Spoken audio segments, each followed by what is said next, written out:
প্রায় মাসখানেক ধরে জ্বরের প্রকোপ দেখা দিয়েছে চুচুড়া মগরা ব্লকের কোদালিয়া এক পঞ্চায়েতের সিংহীবাগান নতুন পাড়ায়। চিকিৎসায় 5 জনের টাইফয়েড ধরা পড়েছিল। বিষয়টি জানতে পেরে নড়ে চড়ে বসে ব্লক স্বাস্থ্য দফতর। গত মঙ্গলবার ওই দফতরের পক্ষ থেকে এলাকায় স্বাস্থ্য শিবিরের আয়োজন করা হয়েছে।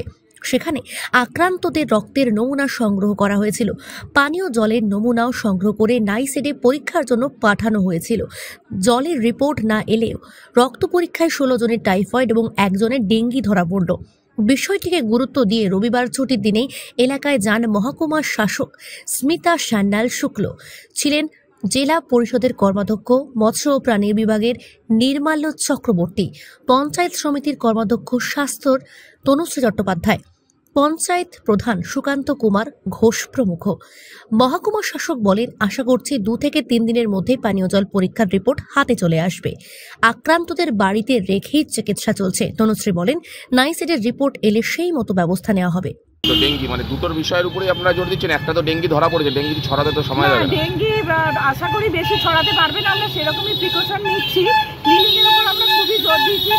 স্প্রে আছে, আমরা ব্লিচিং ছড়ানো, স্প্রে করা, ড্রেন পরিষ্কার করা, সেটা আমরা করছি। আর টাইফয়েডটা মেন তো জলবাহিত রোগ। টাইফয়েডের জন্য যা যা করণীয় তো দেখছি, দেখা যাক আগামী দিনে কি করা যায়। রিপোর্টের জন্য আমরা সবাই অপেক্ষা করছি। রিপোর্টটা এলে অ্যাওয়ারনেস প্রোগ্রাম হবে আমাদের এখানে। কাল পরশুর মধ্যে আমরা একটা অ্যাওয়ারনেস প্রোগ্রাম করবো। মাইক প্রচার করা হচ্ছে পঞ্চায়েত থেকে। অ্যাওয়ারনেসটা আমরা লোকাল পাবলিককে নিয়ে করবো। নাইসেডের রিপোর্টটা মোটামুটি কবে আসবে? আশা করি কাল পরশুর মধ্যে পেয়ে যাবো।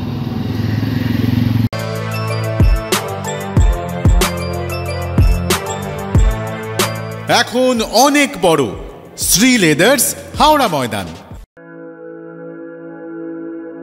আপনি কি জটিল কিছু সমস্যায় ভুগছেন? সমাধান পেতে চান? যোগাযোগ করুন প্রখ্যাত জ্যোতিষ ও তান্ত্রিক মনসারাম ভট্টাচার্যের কন্যা মনসা কন্যার সাথে। প্রখ্যাত জ্যোতিষ ও তান্ত্রিক মনসা কন্যা হাওড়া জানবাড়ি ও হাতিবাগানের নিজস্ব মন্দিরেও বসেন। যোগাযোগ 9830106967 আর 9239655323।